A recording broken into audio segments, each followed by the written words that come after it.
Bonjour à tous, bienvenue à la web-série d'AMI, donc le premier épisode de la saison 2 qui débute avec cette année 2025.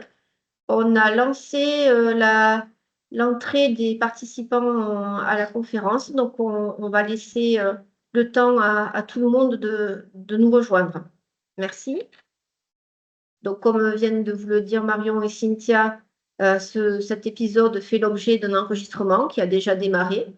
Le micro et la caméra de tous les participants sont désactivés au regard du nombre très important de personnes qui se sont inscrites à ce webinaire. Cette fois-ci, on aura un épisode qui va se dérouler en 2 temps avec 2 retours d'expérience et la séquence de questions-réponses sera à la fin de chacune des expériences. Donc, pour poser une question, vous pourrez utiliser le module questions-réponses dans votre barre de tâches ou alors la conversation si vous le souhaitez. La séquence de questions-réponses est réservée aux professionnels des établissements de santé et on essaiera donc de répondre au maximum des questions qui seront posées. Diapo suivante, peut-être, Marion? Voilà, donc aujourd'hui, comme je vous le disais, 2 retours d'expérience, 2 temps de questions-réponses à la suite de chacune des présentations. On va en profiter pour se présenter, faire un tour de table. Donc, je vais commencer. Je suis Monique Bonnefous, je suis le pharmacien responsable de l'Omédite Occitanie et je suis accompagnée aujourd'hui d'Élodie Divol qui va se présenter pour le CHU de Toulouse. Pharmacien au CHU de Toulouse, référence sur le pôle cardiovasculaire et métabolique. Et j'interviens aujourd'hui parce que je vais accompagner le projet d'informatisation des DMI sur notre hôpital. Et on a intégré dans cette informatisation la saisie des indications sur le DMI PHS. Marion. Alors, Marion Ouvrier, je suis pharmacien à l'Omédite Nouvelle-Aquitaine, Guadeloupe et Guyane. Et je suis accompagnée aujourd'hui d'Aurélie Fresselina, que je laisse se présenter. Bonjour, Aurélie Fresselina, pharmacien au CHU de Bordeaux et référente sur le pôle cardio-thoracique. Merci à toutes les deux de votre présence et de votre retour d'expérience. Juste, on vous le répétera plusieurs fois, mais n'oubliez pas, s'il vous plaît, de remplir le questionnaire de satisfaction que vous aurez à la fin du diaporama pour nous faire un retour sur ce webinaire et ce que vous avez apprécié ou ce que vous aimeriez voir éventuellement les prochaines fois. Alors, pour débuter, on va lancer un petit quiz qui va nous permettre de savoir quelle est votre expérience sur le sujet. Alors, pour la première expérience, sur la gestion des indications des DM hors GHS. Karine, je te laisse lancer le quiz. Merci d'y participer. Il charge. Ça y est, normalement, vous devez avoir Ça s'affiche. Ça une s'affiche. Donc, petite on vous laisse y question sur répondre. votre écran qui apparaît. Donc, vous pouvez répondre à la première question et vous avez en bas la petite flèche pour passer à la seconde question. Donc, première question, avez-vous accès à un référentiel d'indication de pose des DMI? Donc, première réponse, oui, avec une base de données externe, type ExosMed, CIODM, VidalDM. Ou bien oui, avec une base de données propre à l'établissement, ou GHT ou groupe d'établissement. Ou bien non, pas du tout, pas d'accès à un référentiel d'indication de poste des DMI. Pour les personnes qui viennent d'entrer dans la réunion, dans la partie conversation, vous avez, quand vous cliquez dans la bulle conversation, vous allez voir le petit questionnaire qui est en cours actuellement. N'hésitez pas à cliquer dessus. Alors, je ne sais pas si ça apparaît en anglais chez vous, mais vous pouvez voir View Poll. On Et a deuxième 29 question. réponses, j'ai l'impression. Pardon? Je pense qu'on est à 29 réponses. D'accord. Donc Je j'attends ne un sais peu pas, avant Karine, si tu as le suivi. de lire la deuxième question alors.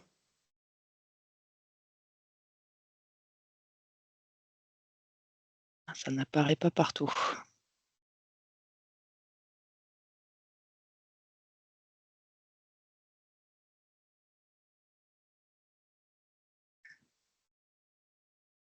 Je pense qu'il faudra qu'on prenne également les réponses directement dans la conversation, Karine. Si tout le monde n'a Oui. pas Paul.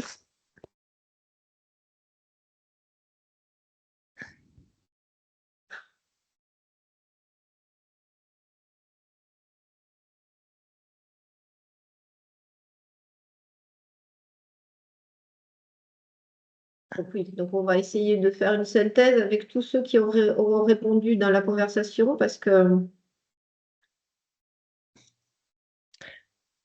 Dans la conversation, vous mettez non parce que vous n'y avez pas accès, c'est ça? non, je pense que c'est non, réponse non à la question 1. La réponse est non. Un seul oui. Et il y a une personne qui nous précise qu'elle n'arrive pas à ouvrir l'application. Normalement, c'est un petit écran, une petite fenêtre qui s'ouvre automatiquement. On va passer à la deuxième question. Avez-vous initié le renseignement des indications à la pose du DMI? Oui, oui partiellement, ou non. Donc là, je Donc, vous envoie la deuxième question. voilà, très bien. Merci Marion. J'allais la répéter. Donc, deuxième question. Marion, vous la recopiez dans le chat pour ceux qui n'arrivent pas à lire la petite application. Donc, c'est avez-vous initié le renseignement des indications à la pose du DMI?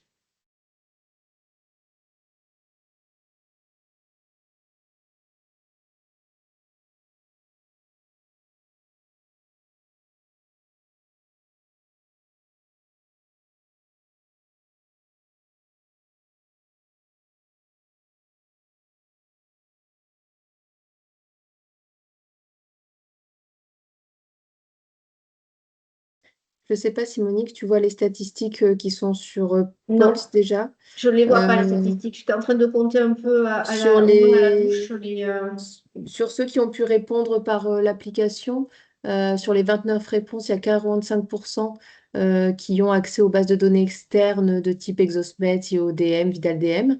D'accord. Quelques-uns, 17% qui ont des accès avec propre à l'établissement, au GHT ou au groupe, et non pour 38%. D'accord, donc une majorité qui ont Majorité. accès, qui ont accès. Voilà, c'est ça. Et par contre, avez-vous initié le renseignement des indications? On est à oui à 28%, oui partiellement à 14% et non à 59%. D'accord.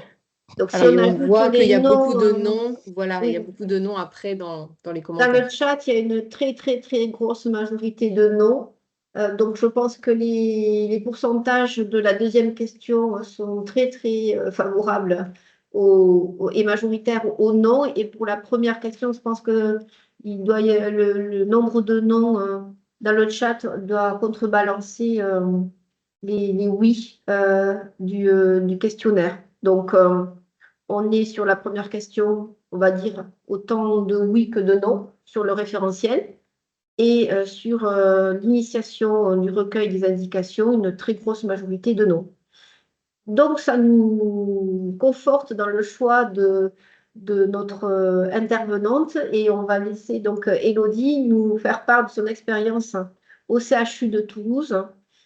Je vais partager l'écran. Qu'elle puisse nous expliquer comment le CHU de Toulouse s'est organisé pour initier ce recueil euh, des indications.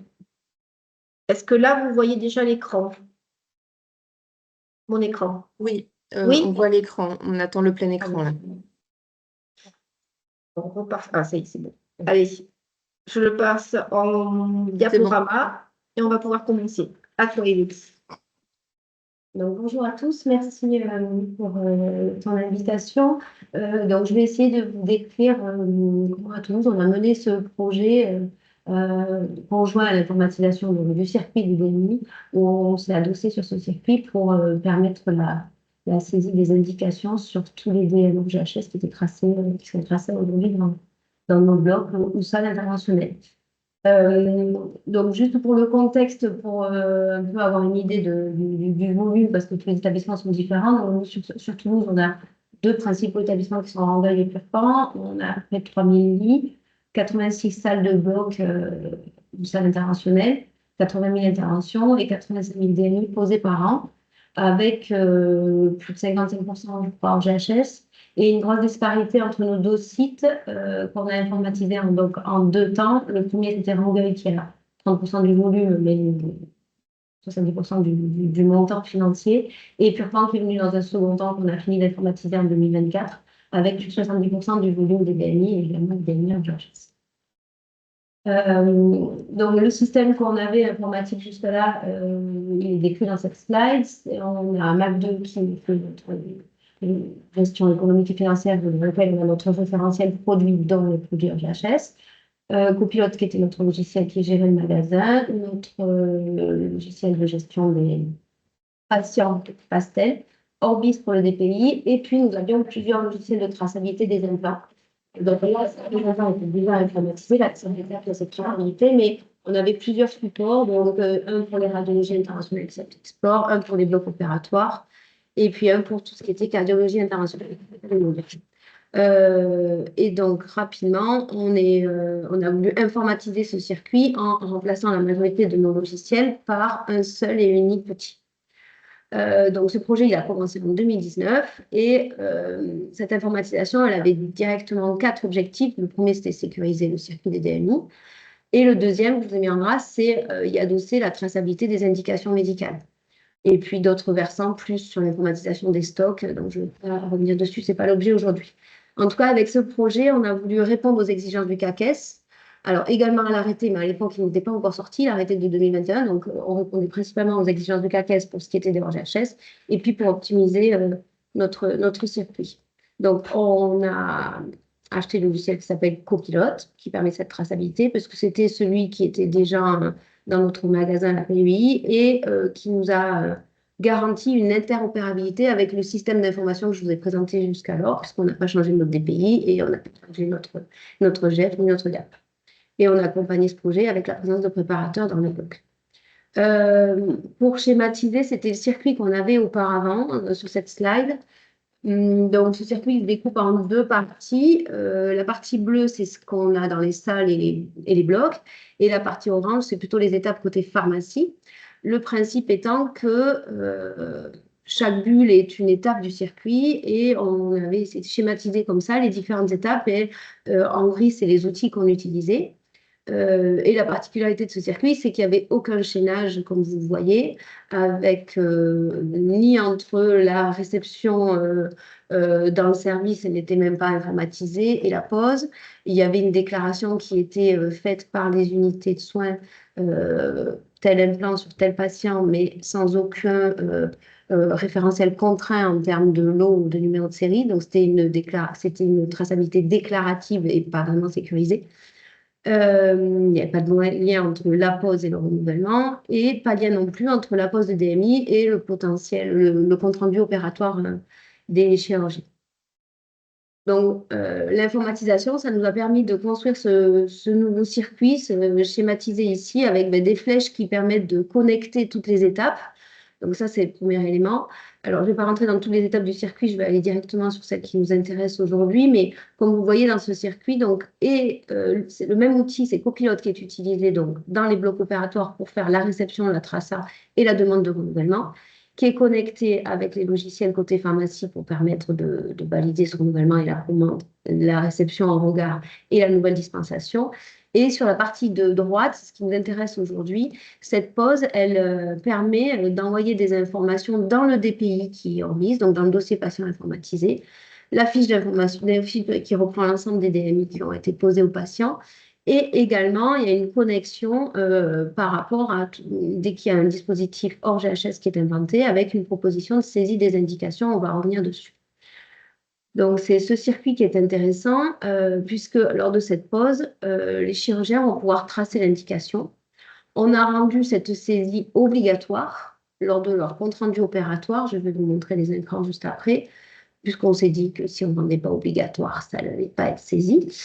Et ensuite, cette indication est rattachée finalement au logiciel de traçabilité des implants qui est Copilote, et c'est le logiciel à partir duquel on extrait les données pour générer le fichier de facturation, puisque c'est à partir de ce logiciel où on sort le séjour du patient, la date, l'implant avec son code LPPR, sa quantité et son prix. Donc là, on y a adossé à la suite de ces informations, même si elles ne sont pas transmises au fiche compte, on y a adossé l'indication. Donc, si je vous montre cette copie d'écran, c'est pour vous expliquer un peu le mécanisme côté chirurgien et médecin qu'on a construit. Et puis ensuite, on va revenir sur notre thésaurus qu'on a appelé des indications. Donc, on a on a pu avoir une interopérabilité entre le compte-rendu opératoire qui est saisi par le chirurgien ou le médecin dans Orbis, qui est notre DPI, donc dans le dossier patient, c'est une copie d'écran. On l'a interfacé avec Copilote. Donc, quand on est chirurgien, quand on va faire un compte-rendu opératoire, ils sont sur le document qui renseigne lors de leur intervention. Et si, lors de cette intervention, il y a eu un implant et que cet implant est classé hors GHS d'après notre référentiel produit, le chirurgien va avoir cette alerte, ce pop-up qui lui dit, lors de votre intervention chirurgicale, un ou plusieurs DMI hors GHS ont été posés. Vous devez saisir les indications. Et donc, lorsqu'il clique sur ce OK, il va basculer directement en fait sur Copilote. Donc, l'indication n'est pas saisie dans son CRO, mais son CRO, c'est vu que c'est le document qu'il utilisait auparavant, c'est le document sur lequel on s'est appuyé pour permettre de transférer les informations vers Copilote. Donc là, c'est une copie d'écran du logiciel Copilote où on a les données patients qui sont pré-renseignées puisqu'on était dans le dossier patient, donc c'est un lien sur l'intervention du patient. Et on a en dessous, donc en vert, l'implant, là c'est une copie d'écran sur la base test, mais l'implant qui a été tracé à ce patient, donc c'est un transmetteur pour une pompe insuline implantable, une quantité, un lot, un code LPPR rattaché à notre code produit qui vient de notre GF, un chirurgien, une date de pause. Et du coup, le médecin peut directement, dans ce carré-là que je vous ai entouré, saisir l'indication médicale. Et ensuite, il valide l'information. Et quand il valide l'information, ça lui referme automatiquement cet écran copilote et il revient sur son CRO. Okay, il peut revisualiser en cliquant sur ce lien, il peut revenir, en fait, il peut basculer de son CRO Orbis vers copilote. Et puis après, il doit rafraîchir cette petite flèche, il doit rafraîchir pour que les logiciels communiquent entre eux et qu'après, ils puissent valider son CRO. Si l'indication n'est pas saisie, Orbis refusera la validation. Donc, c'est pour ça qu'il faut rafraîchir les données. Donc, on a construit les choses ainsi, et puis on s'est dit, mais quelles indications, alors on va faire dans le même temps bien sûr, mais quelles indications on va lui proposer? Parce que l'outil permet de saisir l'indication. Si on lui laisse un champ libre, on va avoir de tout et n'importe quoi, et on ne pourra pas le classer, on ne pourra pas répondre aux exigences du CAQES. Donc, on a en parallèle réfléchi à une structuration de nos indications. On est parti sur le principe de construire un menu déroulant par code LPPR, puisque c'est le code de rattachement en fait entre l'implant qui est posé, qui est en GHS, et l'indication. Donc par code LPPR, et on a fait vraiment un parallèle avec le médicament en GHS, en classant 3 types d'indications. Les indications référentielles qui vont être pré-renseignées dans ce menu déroulant, qui sont en fait les indications de la LPPR. Le deuxième type d'indication, c'est les indications hors référentielles dans le sens de la LPPR, donc qui ne sont pas prévues par la LPPR, mais pré-renseignées parce qu'elles sont justifiées, alors soit par des études récentes, soit par les sociétés savantes, soit par des recommandations, donc il y a différentes sources possibles. Donc c'est ce qu'on a appelé les indications hors référentielles, mais qu'on a pré-renseignées dans le menu déroulant. Et le troisième cas de figure, c'est laisser un champ libre pour une indication hors référentiel qui n'est pas argumentée au départ, qui n'est pas généralisée à tous les mêmes cas de figure, à toutes les mêmes indications médicales et qui peut être relative à un cas patient. Donc, on a 3 types d'indications comme ça et on a réfléchi avec la Comedims à définir une trame pour que tout le monde travaille sur le même document et qu'on puisse répondre à une trame commune. Donc, on a créé un fichier Excel, on a appelé notre thésaurus des indications et qui reprend pour chaque code LPPR, du coup, au moins une indication qui va être proposée à ce menu déroulant, voire plusieurs en fonction du cas de figure. Pour chaque indication, donc, on a un libellé complet qui reprend, donc, quand c'est celle de la LPPR, le texte strict de la LPPR qui, connaître, peut être plus ou moins simple ou complexe. Et puis, on a créé des libellés courts parce qu'un menu déroulant, ça ne peut pas prendre des indications qui font 10 lignes. Donc, on a voulu faire quelque chose de plus synthétique. Donc, pour chaque indication, on a créé un libellé court. Et adossé à ça, les références bibliographiques, quand on en avait besoin. Donc, on a créé ce qu'on appelle un RBU. Les RBU, c'est des référentiels de bon usage. Donc, ça, on les a créés sur un document Word avec par type de DM. On a voulu, dans un seul et même document, reprendre les référentiels. Donc, ça, c'est une copier-coller de la LPPR, mais surtout toutes les indications hors référentiel et leur justification. Donc, je vais vous montrer des exemples et après revenir sur les contraintes de ce travail et de le maintenir. Donc, en pratique, on est parti de notre fichier de DM. On a pris uniquement les DM en GHS. Alors, j'ai enlevé le i parce qu'on a pris les DMI en GHS et les DM en GHS, parce qu'il y a aussi des DM onéreux qui ne sont pas implantables. À partir de ce fichier, on l'a découpé par spécialité pour pouvoir donner aux pharmaciens référents, entre guillemets, sa charge de travail. Et par famille donc, et par code LPPR, on a fait ce travail, chacun dans notre coin, d'aller lire l'ensemble des indications LPPR sur Almeli, d'aller les découper, comme le référentiel peut le faire. Hein. Donc, on l'a pris à partir de Amélie, mais ça peut être à partir d'une CEO ou d'un référentiel existant, un découpage d'indications LPPR. Puis après, le travail un peu plus complexe, c'était de connaître ou d'aller rechercher les indications qui étaient plutôt hors référentiel, mais recommandées dans la spécialité du code en question. Donc, après ce premier travail préparatoire, il a fallu bien sûr le partager, l'améliorer et le faire valider par le médecin et le chirurgien référent. Et après l'ensemble de ce travail, ça crée ce qu'on appelle notre thésaurus maintenant, qui donc est sorti de ce travail collaboratif entre pharmaciens et médecins, qui a permis de définir donc, ces deux types d'indications. La troisième étant, je vous rappelle, les référentiels non argumentés, non prévus et avec un champ libre. Et donc, au total, à aujourd'hui, on a 1032 codes LPPR différents et 3398 indications créées. Pour donner une idée, j'ai mis le détail du chiffrage. Alors, c'est pas pour les éplucher, mais pour donner l'information que c'est très variable d'une spécialité à l'autre, comme on le sait tous. Bien sûr, alors c'est moi qui présente ce sujet aujourd'hui, mais ce n'est pas le fruit que de mon travail, c'est le fruit collaboratif de tous les pharmaciens référents du CHU de Toulouse et de la Comédie qui coordonne tout ça. Parce qu'on peut voir que, je ne sais pas, bon, par exemple, en chirurgie cardiaque, on a plus que 10 codes LPPR de produits remboursés, parce qu'il y a pas mal de choses qui ne sont plus remboursées, pour 24 indications. Donc, travailler un thésaurus dans ces cas-là, ça ne prend pas énormément de temps, et puis faire une réunion avec des médecins, ça a du sens, et rapidement, on comprend de quoi on parle. Quand on travaille sur l'endovasculaire, où il y a 150 codes et plus de 1000 indications, il faut un peu découper la discussion parce que sinon c'est compliqué. Et puis sur l'orthopédie, alors proportionnellement, il n'y a pas énormément d'indications, mais il y a énormément de codes LPPR, donc énormément de dossiers Amélie à aller éplucher. Voilà, donc c'est très hétérogène d'une spécialité à l'autre, la charge de travail. Et quand je dis ça, il y a aussi la charge pour maintenir ce travail dans le temps. Donc j'ai après mis des... donc sur le timing pour vous expliquer dans le déploiement, ça c'était un schéma de différentes étapes qu'on a suivies avant d'informatiser le circuit pour une unité donnée. On a pendant 3 mois vu plusieurs étapes de formation, information, analyse organisationnelle du bloc. Et au milieu, je vous ai mis en jaune les étapes indispensables côté hors GHS. Il fallait qu'on soit prêt à chaque fois qu'on a déployé un bloc et avec les DMI qui étaient utilisés dans ces blocs, à pouvoir partager et faire valider aux médecins le thésaurus qu'on allait utiliser et charger le thésaurus pour que le jour du bout, toute pause d'un DMI en GHS, on pouvait avoir un menu déroulant en regard pour les prescripteurs.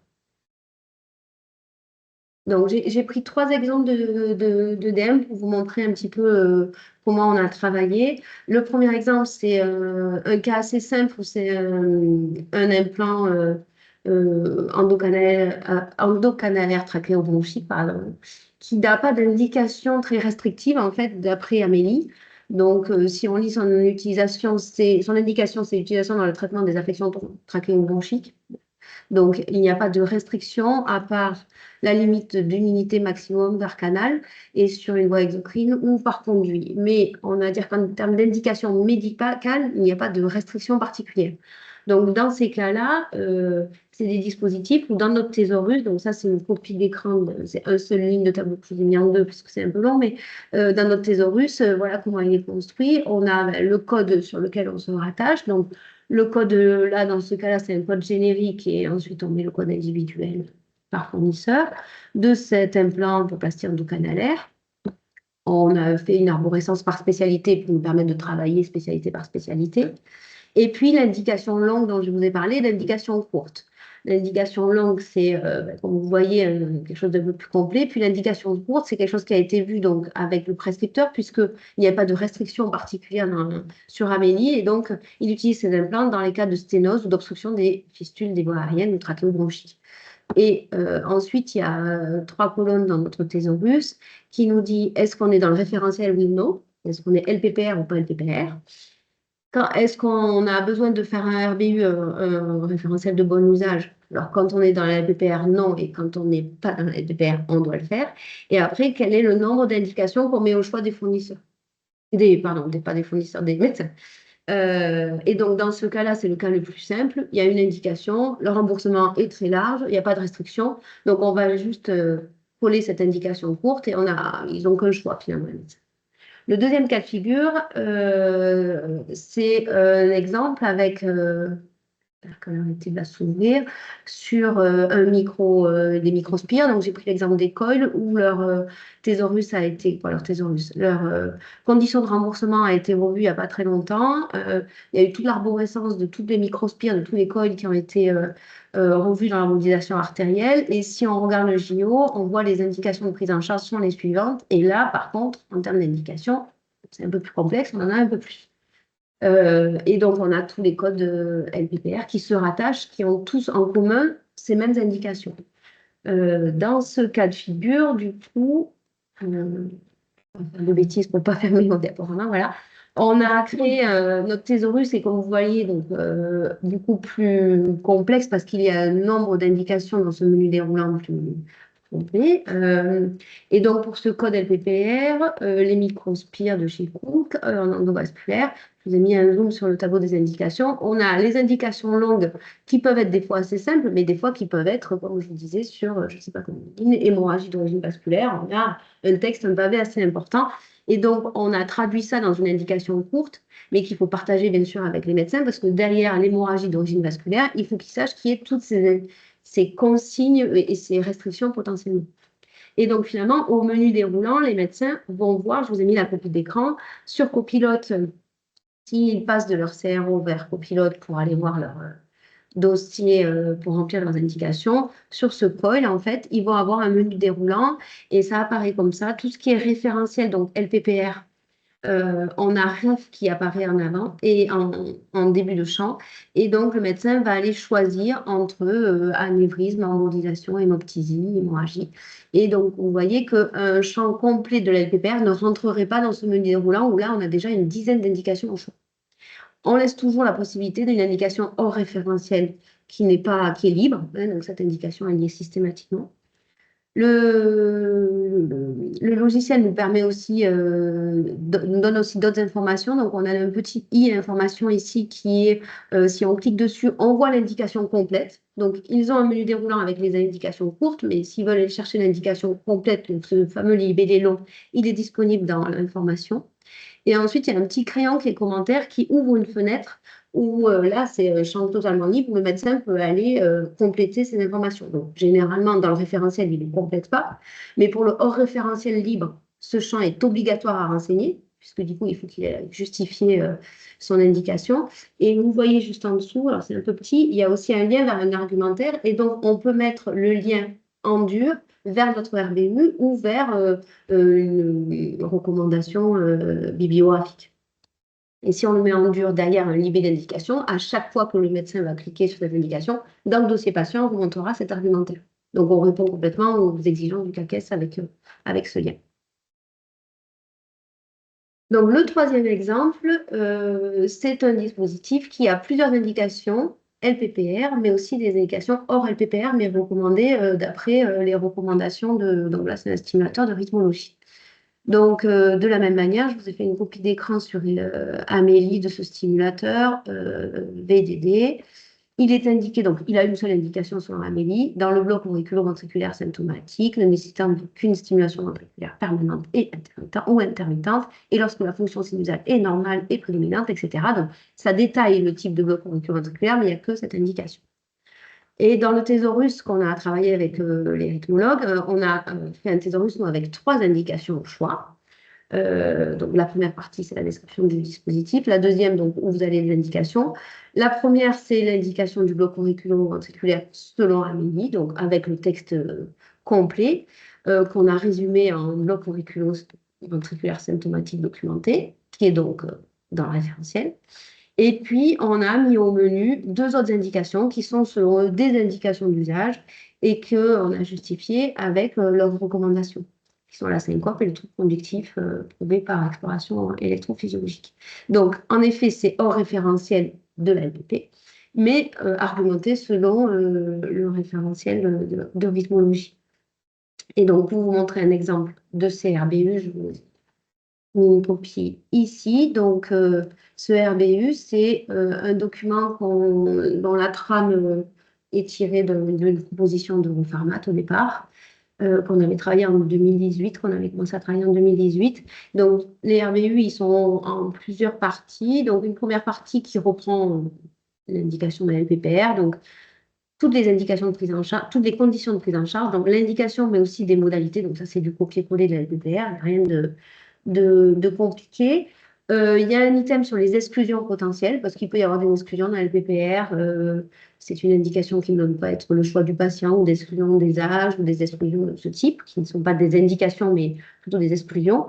Et ensuite, il y a une partie où c'est plus les éléments scientifiques complémentaires à la LPPR, où là, on retrouve nos deux indications et on met nos références bibliographiques. Si je descends, excusez-moi, je n'ai pas pris le dernier format, c'est 2018, la dernière reco, mais où on met les références bibliographiques. Donc, on a utilisé la LPPR, la VHS et bien sûr les guidelines de la Société européenne de cardiologie.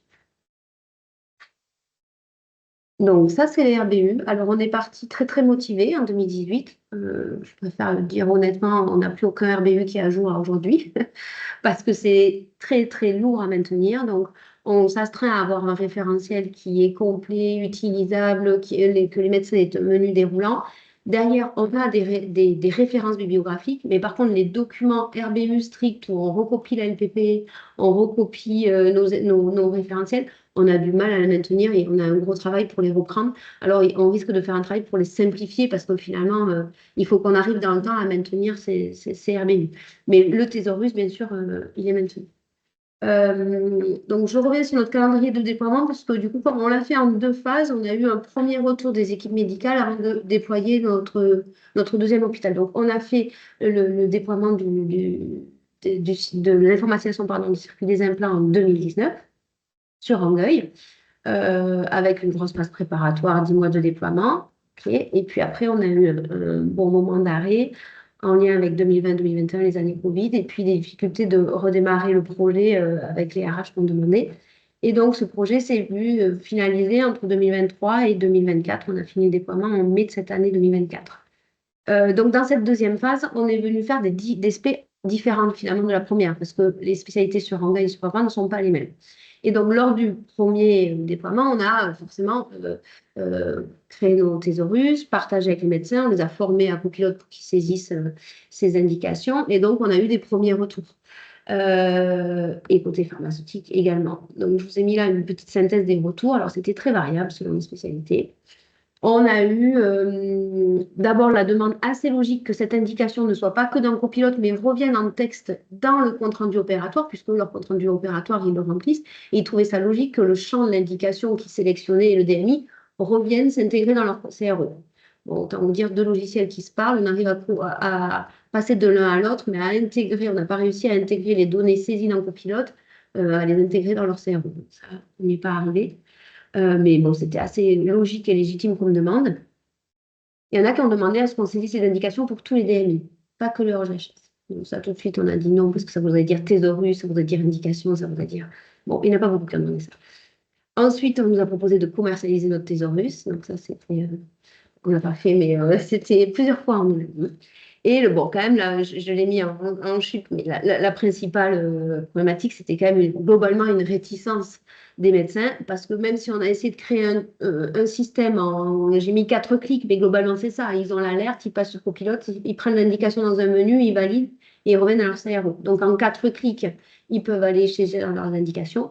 Pour autant, ça reste 4 clics de plus pour eux et donc ça reste une lourdeur administrative de plus si on n'arrive pas à leur faire comprendre l'intérêt dans la donnée qui est saisie en fait. Les retours pharmaceutiques, c'était sur le maintien de la difficulté de maintenir ce thésaurus à jour. Et le risque dans les spécialités qui arrivaient sur la deuxième phase de déploiement, puisque c'était des spécialités dans l'ortho avec un gros volume d'implants, un gros volume de code, et finalement un risque de non-adhésion avec des spécialités qui ne sont pas très sensibilisées à la problématique du hors-GHS, parce que ça c'est pareil, c'est assez variable d'une période. Donc, on n'a pas commercialisé notre thésaurus pour l'instant, on n'a pas pu intégrer les indications dans le CRO, on n'a bien sûr pas exigé une saisie d'indication pour tous les DMI. Par contre, ce qu'on a fait entre cette première phase et aujourd'hui, c'est que pour tout, on a rendu automatique la saisie de l'indication quand il n'y a qu'une seule indication dans le thésaurus. C'est-à-dire que l'exemple de l'implant endocanalaire en trachéobronchique, quand il n'y a pas de restriction dans leur GHS, on colle l'indication de manière systématique dans le dossier patient et on ne demande pas au médecin de venir la valider puisqu'en fait, il est forcément dans les clous. Donc ça, c'est le premier élément qu'on a mis en place. Et l'idée, c'était de limiter finalement le nombre de dossiers où on allait leur demander ces 4 clics. Et après, nous, on a essayé de se sécuriser un petit peu la mise à jour du thésaurus, puisqu'on peut avoir des oublis de notre côté. Et on a rédigé une fiche réflexe pour qu'entre tous les pharmaciens, on puisse suivre bien sûr, la même manière de travailler. Du coup, là, c'était juste pour vous chiffrer. On a dit qu'on avait 1000 codes, 3400 indications créées. Et finalement, si on regarde les indications uniques, on a quand même plus de 700 produits sur les 1000 codes. On a plus de 700 codes où il n'y a qu'une seule indication en face. Donc, finalement, on va venir. Donc, c'est très variable, pareil, d'une spécialité à une autre. Il y a des spécialités qui ont que des codes uniques et il y a des spécialités qui n'en ont quasi pas. Donc, l'effort n'est pas du tout homogène entre les spécialités sur ce dossier, mais ça permet quand même, on va le voir juste après, d'avoir des indications qui sont saisies de manière automatique, de manière beaucoup plus facile et d'augmenter nos taux de saisie. Donc, rapidement maintenant, ce que ça donne sur 2024, donc je remercie Lisa en interne qui m'a aidé à sortir les données assez rapidement pour aujourd'hui. Donc, notre cible, d'abord, c'est d'avoir une adhésion totale au système et d'arriver à une saisie dans les dossiers patients de 100% de l'indication. Donc, notre cible, c'est 100%, on n'y est pas encore, mais on est à 88% de dossiers complets, ce qui est quand même assez satisfaisant pour l'instant. Par contre, c'est très variable. Donc là, je vous l'ai présenté par pôle clinique qui regroupe bien sûr derrière plusieurs blocs opératoires, sinon ça faisait trop de données, mais l'idée c'était surtout de présenter qu'il y a des grandes variabilités. En fait, il y a des blocs où on est quasi en ortho, il y a beaucoup de codes, mais il y a beaucoup d'indications uniques, donc on est quasi à 100%, et d'autres où il faut aller travailler parce qu'en imagerie, on n'est qu'à 62. OK. Donc ça, c'est notre cible. Mais après, si on regarde déjà nos 88% de dossiers qui sont saisis, c'est là où ça va devenir intéressant et on va pouvoir faire le lien avec le bon usage. Alors nous, on commence, on a énormément de données. Maintenant, il faut qu'on aille forer et travailler avec les équipes. Mais si on regarde du coup dans les indications qui sont renseignées, les sorties, le taux d'indication dans la RPP et le taux d'indication hors référentiel, mais validé selon nos thésaurus. Et donc, on est à moins de 4% d'indications hors référentiel. Alors, est-ce que c'est ce qui est attendu au niveau national ou pas? Alors, je pense qu'on n'a pas forcément de données exhaustives et complètes et on n'a pas cette vision-là. En tout cas, pareil, ce qui est intéressant, c'est de voir la disparité selon les spécialités. Il y a des spécialités où tout est dans les clous et il y a des spécialités comme la cardiologie où on a 18% de référentiel. Pareil en imagerie et en neuro, alors le 30%, c'est un peu factice, c'est tout ce qui est chir esthétique, en fait, où on a mis une indication chir esthétique pour pouvoir isoler les dossiers qui sont finalement pas du... Donc, en fait, ils partent pas en remboursement, ces dossiers. C'est comme ça qu'on a un volume important de référentiel. Donc, voilà sur le référentiel. Et le dernier point... on est allé aussi regarder finalement est-ce qu'on avait vraiment une saisie parce que notre taux de 88% il est un peu faussé par le fait qu'on a mis des indications de manière automatique dans les dossiers. Et donc là on est allé regarder si identifier des spécialités où il faut aller retravailler avec des équipes par rapport à l'adhésion. Donc si on enlève les indications qui sont automatiquement renseignées, si on ne regarde que les indications qui ont un menu déroulant avec plus d'une indication où le médecin doit faire l'effort d'aller renseigner. On est à 66% de renseignement. Donc, on voit qu'on a quand même encore du travail auprès des équipes médicales, un travail à faire. Donc, on a commencé un début d'explication sur ce taux de renseignement. Donc, 72% des indications sont renseignées de manière automatique. OK. Ça revient à 16% d'indications qui ont été saisies en 2024 par un prescripteur de manière volontaire. Ensuite, on a une problématique par rapport à notre circuit. On a 2,6% des cas où le CRO en fait est validé avant que la traçabilité de la pause ait eu lieu. C'est le cas où on a un problème lors de la pause ou des prénoms ou des choses où la traçabilité ne se fait pas en opératoire mais se fait en post-opératoire. Et pour peu que le compte-rendu du médecin, il le saisisse tout de suite après, finalement, quand il a son compte-rendu, il n'a pas l'alerte. S'il n'a pas l'alerte, il n'ira jamais saisir l'indication. Donc ça, c'est un constat. Le circuit, c'est pas énorme, hein, mais le circuit, il peut pas être mieux que... Voilà, si les choses ne se font pas dans l'ordre, on ne peut pas faire mieux. La question, c'est est-ce qu'on doit relancer ces dossiers, leur renvoyer les... Bon, là, pour l'instant, on n'a pas de réponse. Il faut qu'on aille les sensibiliser avec nos chiffres pour retravailler ça. On a 1% des cas où on doit avoir un bug informatique parce qu'on avait une indication unique, mais qui n'a pas été renseignée dans les dossiers. Donc ça, c'est purement informatique, on va le travailler. On a 0,4% des cas où on n'avait pas du tout de thésaurus. Donc ça, c'est chez nous, côté pharmacie. Ça veut dire qu'à la Comédie, on a référencé une nouvelle gamme où il y a eu un changement de code LPPR. On l'a traité côté fichier produit. On a référencé les produits, on a mis à jour les codes LPPR, mais on n'a pas mis en regard, on n'a pas créé de thésaurus en regard. C'est pas énorme, mais ça veut dire qu'il faut quand même que nous, on soit très vigilants parce que si on ne met pas un menu déroulant au prescripteur, en fait, il ne va pas saisir un changement.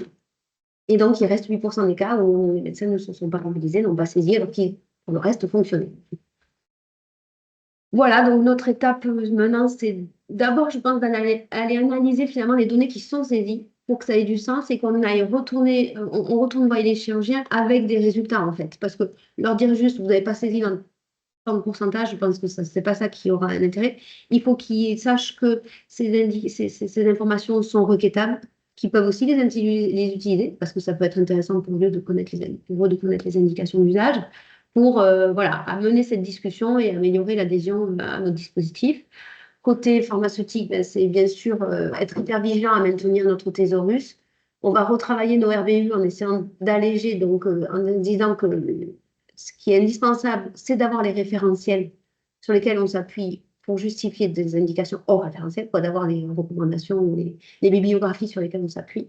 Après, si ce n'est pas un beau thésaurus, un beau Word, je pense que ce n'est pas très grave, mais il faut pas quelque chose qui sera faisable dans le temps. Voilà, donc en synthèse, notre dispositif, j'ai essayé de lister les points négatifs et les points positifs. Les points positifs, c'est quoi? On répond aux exigences de la caisse. On a quand même 98% de nos dossiers qui sont complets avec des indications prescrites, entre guillemets, donc c'est quand même... on gagne en connaissance des usages des dispositifs, parce que quand on mène ce travail, que ce soit d'écrire un thésaurus, de le partager avec les médecins, là on va retourner les voir, ben forcément on gagne en connaissance de ce qu'ils font avec ces implants ou CDM. On a une masse de données disponibles et exploitables qui est assez importante. Et du coup, à chaque fois qu'on mène cette discussion, finalement, alors on parle là des indications, mais ça permet de sensibiliser quand même les médecins en leur expliquant les modalités de financement, ce qu'est un OGHS, pourquoi il y a des indications, des restrictions. Bon, le point négatif, c'est cette adhésion qui n'est pas systématique, automatique à 100%, mais c'est même pas si mal. On constate que selon on a des fois du mal dans l'adhésion aussi, c'est que selon les spécialités, finalement, les indications LPPR ne sont pas toujours à jour et peuvent être assez éloignées de la pratique clinique et des recommandations cliniques. Donc, c'est le cas par exemple en oncologie, ce dont je m'occupe. Le point négatif, c'est la charge de travail sur le maintien du thésaurus, ça c'est sûr. Et puis, quelquefois, des difficultés pour même écrire ce thésaurus parce qu'on a parlé de l'indication médicale, mais vous savez que dans le texte de la LPPR, il y a des conditions de prise en charge. Et il peut y avoir des conditions très détaillées. On a pris le parti de ne pas tout mettre dans ce thésaurus parce que sinon, ça fait des menus déroulants avec 15 000 indications si on va mettre les petites virgules. Mais il faut quand même les présenter, les discuter avec le médecin.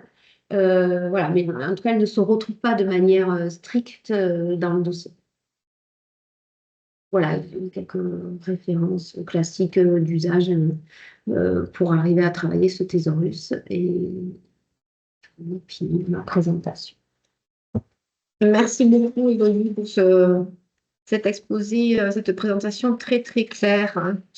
On va peut-être commencer directement sur les questions. Donc, soit vous les posez dans le volet questions-réponses. Si tu veux, Alors, Monique, on en a des premières. allez, vas-y, parce que moi, je les découvre maintenant. Donc, je te laisse prendre la main. Vas-y, merci, Marion. Alors, comment gérez-vous la mise à jour des codes LPPR 100% avec votre Excel ou est-ce qu'il y a une interface à partir d'un référentiel type CIO-DM? Alors, non, on a un CIO-DM, oui, qui est connecté avec notre GEF, avec le fichier produit. Donc, la mise à jour, elle se fait via le fichier produit. Par contre, justement, il ne faut pas que, quand cette mise à jour se fait, il faut qu'on pense à mettre à jour notre thésaurus s'il y a un changement de code LPPR. Donc, le changement dans notre référentiel de DMI, il se fait automatiquement avec le CIO. Par contre, ça ne nous empêche pas d'attraper les JO et de voir, parce que il faut qu'on mette à jour notre thésaurus, qui est un fichier Excel qui n'est pas interfacé avec la CIO. Parce que c'est clair. C'est clair et ça reva vers une autre question. Savez-vous l'interface de CIO-DM et copilote? Du coup, c'est pas vraiment ça, c'est que vous l'avez plutôt pour votre bras produit et que Oui, après la base, elle est vraiment que Excel. Si j'ai bien c'est compris, ça. votre référentiel, il est retravaillé entièrement. Oui, on ne prend pas les indications de la CIO, le texte de la CIO. Notre CIO, elle est connectée avec notre GEF qui ne gère pas les indications. Alors, on peut les consulter sur la CIO, mais voilà, il n'y a pas d'interface avec Copilote. Copilote, on y pousse, on y importe notre fichier Excel, en fait. Et donc, dès qu'on a une nouvelle indication, un nouveau thésaurus, il faut réimporter. Il y avait une question aussi concernant l'indication obligatoire. Ne vous donne-t-elle pas des résultats exotiques par les chirurgiens? Je pense que c'est quelqu'un qui se dit peut-être que quand il y a un menu déroulant un peu grand, est-ce que peut-être on va un peu vite sur le fait de remplir? Est-ce qu'il y a des erreurs Alors, ou des alors, choses je pense que je l'ai passé parce que je l'avais mis ça au début. Oui, le travail qui a mené après aussi, c'est sur la véracité des indications saisies. C'est ça que vous voulez dire. C'est-à-dire, est-ce qu'on Oui. clique pas toujours sur la première? Oui, ça c'est la cerise sur le gâteau quand on aura tout, oui. Mais j'ai envie de dire, c'est comme tout dans le dossier du patient. C'est pareil sur les médicaments, c'est pareil, à un moment on responsabilise. Mais oui, en effet, on se dit qu'il y a forcément ce risque. Mais c'est en analysant un petit peu spé par spé. Maintenant, on a toutes ces données. L'idée, c'est que chaque pharmacien, en fonction de sa spé, s'en saisisse pour aller mener ce travail. Et c'est vrai que si on a 100% des cas où on a toujours l'indication 1 qui est reprise, en tout cas, s'interroger, quoi. Ouais, tout à fait. Je finis sur cette série parce qu'il y a la question qui est un peu dans le même sens, c'est est-ce que c'est le médecin ou chirurgien qui renseigne l'indication en pratique ou ce sont plutôt les IBOD? Non, non, là, c'est lié à son CRO. Donc, c'est le Donc c'est le médecin CRO. ou le chirurgien qui est dans son CRO.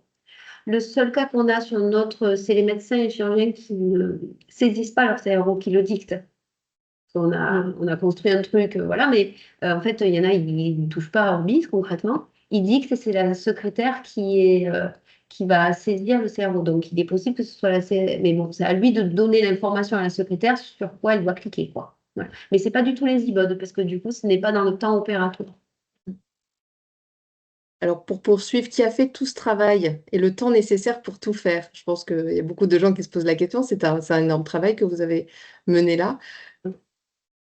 Oui. Alors, on l'a fait un peu en 2 temps, puisque du coup, comme on a déployé nos 2 hôpitaux avec pas mal d'espace entre les deux, on a fait, on va dire, en 2018, on a fait un premier travail sur tous les référentiels sur les spécialités DIGE, cardio, uro, pneumo, quoi, on va dire. Et le deuxième travail de thésaurus, il s'est fait en 2022-2023 sur l'ortho, la neurochir, voilà, d'autres. Donc, on a eu dans notre malheur de détailler dans le temps notre projet, finalement, ça nous a donné un peu de souffle sur le thésaurus. Mais oui, c'est un énorme travail. Et on se rend compte que c'est surtout aussi maintenant un énorme travail à maintenir. Parce que on est rentré, quand on est dans le mode projet, finalement, on s'octroie du temps sur le mode projet, entre guillemets. Maintenant qu'on est parti du mode projet, on est en routine, il faut que dans notre routine, on intègre, on a un changement de code, il faut créer un thésaurus et il faut prendre le temps pour aller voir les médecins avec toutes ces données-là que j'ai sorties. On a plein de données, mais maintenant, il faut aussi faire ce travail, quoi. Donc, Et juste j'ai préciser, pas chiffré, j'en ai aucune idée. dans la question, il y avait qui l'a fait? Alors, pharmacien, accompagné, quand je dis pharmacien, de ses internes Et avec la Comédims, les pharmaciens de la Comédims qui ont coordonné les pharmaciens. On travaille en équipe de pôle sur Toulouse, on est référent par pôle clinique en fait. Et donc, c'est les pharmaciens des pôles cliniques qui ont fait ce travail. Et qu'après, ils ont fait valider Avec les médecins. Voilà. Alors, plus ou moins tôt, la validation selon les spécialités. Il y a des spécialités où il faut rapidement aller trouver les médecins parce qu'il y a beaucoup de référentiels. Il y en a, finalement, c'est plutôt à la fin. Voilà. Et puis, ça ce lien avec l'équipe médicale et comment on a l'habitude de travailler, ça a été des fois des cours de comité pour autre chose. On a parlé des indications. Vous voyez? Un comité sur le dispositif, sur des référencements et non pas les indications. Ensuite, il y a des questions, c'est est-ce que 2 indications LPP différentes de votre référentiel peuvent finalement aboutir au même libellé court?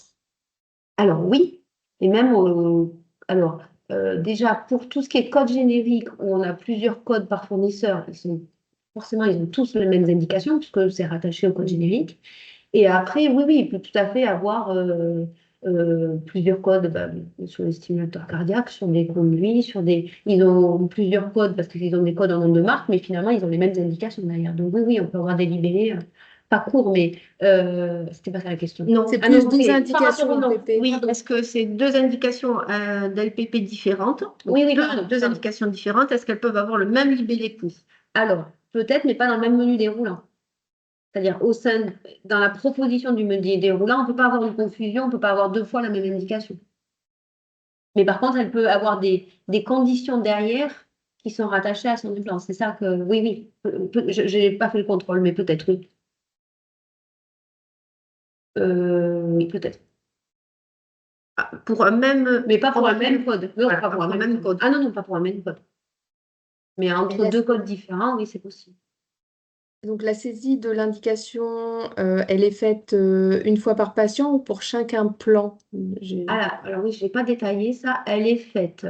Donc quand ils arrivent sur copilote, et pour l'intervention, ils ont tous leurs implants qui leur sortent. Ils ne sortent là que les implants hors GHS, bien sûr.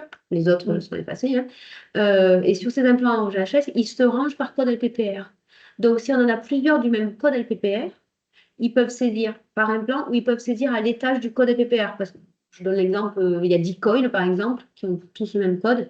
Il ne va pas saisir 10 fois l'indication, il a saisi au niveau du code LPPR. Par contre, on n'a pas mis, parce qu'on s'est posé la question aussi, est-ce qu'on met l'indication à l'étage de l'intervention? Mais ça, on ne peut pas, parce qu'en fait, dans une même intervention, on peut avoir des implants qui ont un référentiel totalement différent. Donc, on n'a pas pu le faire à l'étage de l'intervention. Donc, c'est à l'étage du code LPPR. Histoire de regrouper un peu pour leur faire moins de saisie. Est-ce que vous transmettez le suivi des indications à votre ARS? Non, pas encore. Mais par contre, ça nous permet, sur le CACES, quand on a eu le réponse, je ne sais plus en quelle année maintenant, parce que ça a tellement changé, mais on a tiré nos taux de référentiel de ça, oui. Alors, à une époque, les remontées d'indications de pause des DMI étaient inclus dans le contrat de bon usage. C'est ça. Donc, du coup, oui, elles remontaient Sur certaines familles. Sur certaines familles. Voilà, c'était chaque établissement qui définissait sur quelle famille il était intéressant pour son activité de travailler. Et donc, il faisait remonter les indications à ce moment-là, oui. Donc là, on serait en capacité, mais on ne fait pas aujourd'hui, mais on serait en capacité sur les dossiers renseignés. Ce que je vous propose, c'est peut-être d'avancer un peu parce qu'il va bientôt être 17 h. Il y avait une dernière question, mais je pense que vous en avez un petit peu parlé. Pourriez-vous nous partager votre thésaurus? Je pense que ça interroge beaucoup de personnes sur la réflexion que vous avez peut-être déjà menée sur, c'est vrai que sur le fait de pouvoir le publier, mais j'imagine qu'il y a peut-être une question de mise à jour qui est difficile après Alors, derrière. c'est ça. Alors, le partager ponctuellement, je pense qu'il n'y a pas de souci. La question, c'est la mise à jour. Donc, oui, je me doutais que j'allais avoir cette question. Mais pourtant, je n'ai pas préparé la réponse. Oui, ben après, il ne m'appartient pas à moi. Donc, à l'établissement, c'est pour ça que les médecins nous avaient proposé de le commercialiser quand ils ont eu ça. Voilà, non, on ne va pas le commercialiser tout de suite, mais je pense qu'on peut le partager avec, voilà, c'est notre travail, mais je ne garantis pas qu'il n'y ait pas une erreur, un oubli de mise à jour, quoi. Voilà, c'est le fruit de tous nos référentiels, je pense. Pour info, il y avait une publication qui avait été faite dans Europharmat oui, à la création. Je dirais dans les années peut-être 2020 ou 2021, je ne sais plus exactement. Il y a eu une publication sur ce travail-là qui avait été faite. C'était vraiment sur comment on avait travaillé, la structuration, qu'est-ce qu'on avait choisi, voilà. Après, là, je pense qu'on va surtout partir sur des actions maintenant, des travaux de bon usage, parce qu'on a quand même une masse de données Exploitation. qu'on veut exploiter, quoi. Et ça fait le lien pour Aurélie. Alors.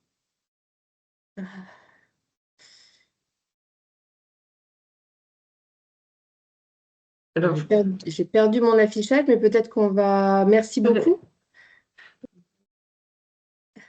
Merci beaucoup pour ces échanges et pour votre présentation qui, je pense, laisse encore beaucoup de questions et on pourra, à mon avis, revenir sur le sujet encore dans les années à venir. Avant de poursuivre, on va vous lancer un nouveau petit quiz dans la salle pour évaluer un peu votre niveau de déploiement des actions de pharmacie clinique dans les établissements de santé qui sont présents aujourd'hui. Donc, si c'est possible de lancer le quiz. Alors là, je ne vois plus, moi, le... Ah, si, je revois. Donc, la première question, ça va être: menez-vous des actions de pharmacie clinique autour des DMI dans votre établissement?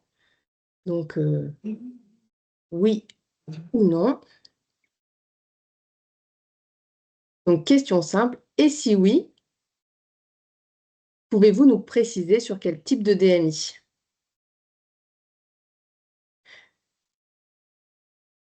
Donc, je pense que la dernière fois, à la fermeture, quand vous fermez le questionnaire, on peut accéder aux résultats complets. Finalement, on a reçu 120 réponses sur la première série de questions. Ça a 117, 113, je crois. 113, oui. Bon, il y a du non déjà, hein, en tout cas dans ce qu'on peut voir.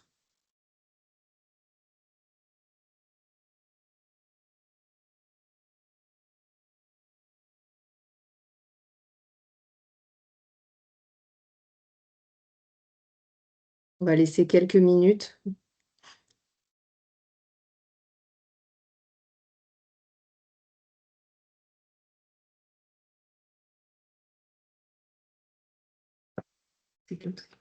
Effectivement, là, on a fait le choix de vraiment parler du DMI aujourd'hui, de cette...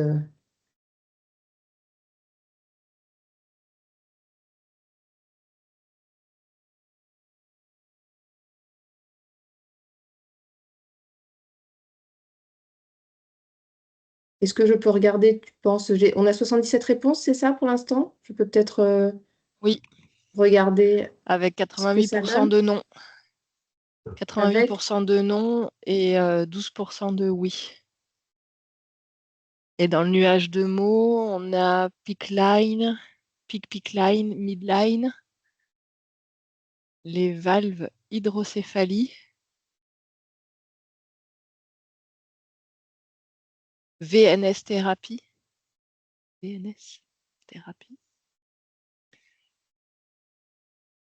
neurostimulateur, endoprothèse coronaire.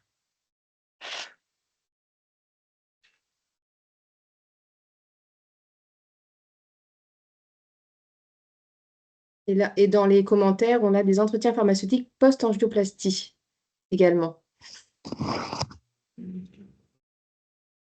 Donc, voilà, les actions... Cynthia, hop. Le nuage du mot, voilà. Je ne sais pas si tout le monde peut le visualiser. Oui, Il a c'est pour été ça que je l'ai mis en image, merci. oui.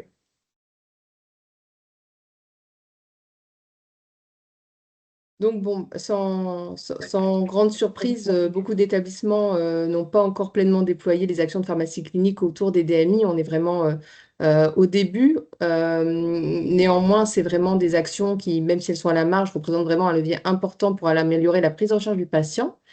Et pour illustrer cela, on a le plaisir de vous présenter Aurélie Fresselina, qui est pharmacien responsable du secteur des dispositifs médicaux importables au CHU de Bordeaux, et qui va partager son retour d'expérience sur le déploiement des actions de pharmacie clinique pour les patients porteurs de stènes coronaires. Après sa présentation, on aura un temps dédié de questions-réponses comme tout à l'heure, donc n'hésitez pas à nous poser les questions en commentaire ou en questions-réponses. Je te laisse la parole, Aurélie. Oui, est-ce que déjà vous voyez ma présentation? pas en plein écran, mais on la voit. Et je pense que tu as accompagné, Aurélie? Oui, alors je vous présente le professeur Coste, qu'on m'avait demandé s'il pouvait se rendre disponible pour accompagner cette présentation, car c'est grâce à lui et aux patients de son service qu'on a pu donc mettre en place et déployer ces actions. Et donc on va aujourd'hui vous en faire le retour d'expérience. Donc rapidement, une brève introduction sur les maladies cardio. Je Oui. t'interromps juste parce que tu es en mode présentateur. Ah, et donc, Et peut-être basculer les paramètres d'affichage, peut-être. Voilà, comme ça. ça arrive, oui, je pense. Non. Comment on avait fait tout à l'heure? Là, on voit le mode présentateur. Dupliquer. Dupliquer. Ah, dupliquer. Il faut le faire en dupliqué. Alors, partager. Mais pourtant, c'est un peu ce qu'on a fait tout à l'heure. Oui. Et là, toujours pas. Attends, ça s'affiche. Là, on a le diaporama 100. Il est encore en mode présentateur. Là, on a mis dupliqué. Et là, on n'a plus rien. Et là, on n'a plus rien. Ah.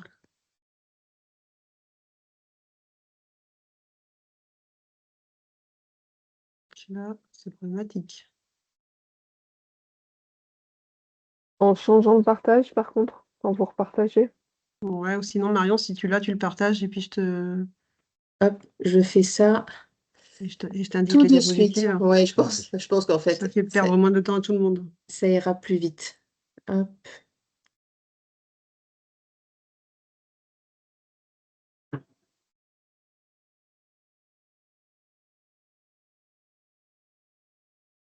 Est-ce que c'est bon pour vous? C'est bon. Impeccable. Donc, une brève introduction sur les maladies cardiovasculaires qui sont responsables aujourd'hui de plus de 30% de décès et qui constituent la première cause de mortalité.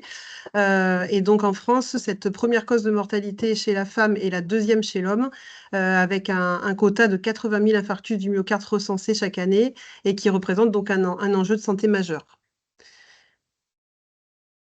Donc les progrès thérapeutiques et tous les efforts qui ont été faits sur la prévention primaire et secondaire font qu'on a quand même une diminution de la mortalité avec des patients qui deviennent de plus en plus chroniques, donc avec moins de récidives et moins de complications et une bonne gestion donc de leurs facteurs de risque et de leur traitement. Ceci étant dit, face à cette pathologie chronique, on s'est aperçu que l'implication du patient au sein et au cœur de sa pathologie était primordiale et qu'un accompagnement sur le long terme était aussi indispensable. Diapositive suivante. Donc, le succès de cette prévention, en fait, il permet la compréhension de la maladie, il permet aussi donc de limiter les effets indésirables et donc d'accompagner le patient dans des mesures préventives qui permettent de diminuer le risque cardiovasculaire.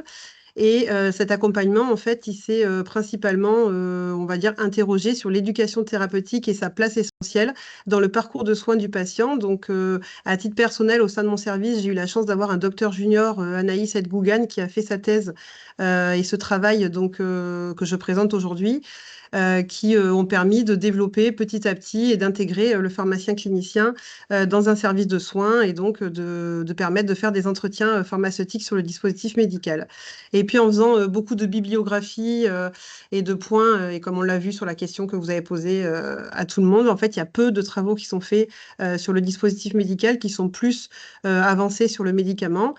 Pourtant, le dispositif médical a son importance vraiment, notamment dans la prise en charge, particulièrement de cette pathologie, et on le verra à la fin du diaporama sur d'autres pathologies aussi.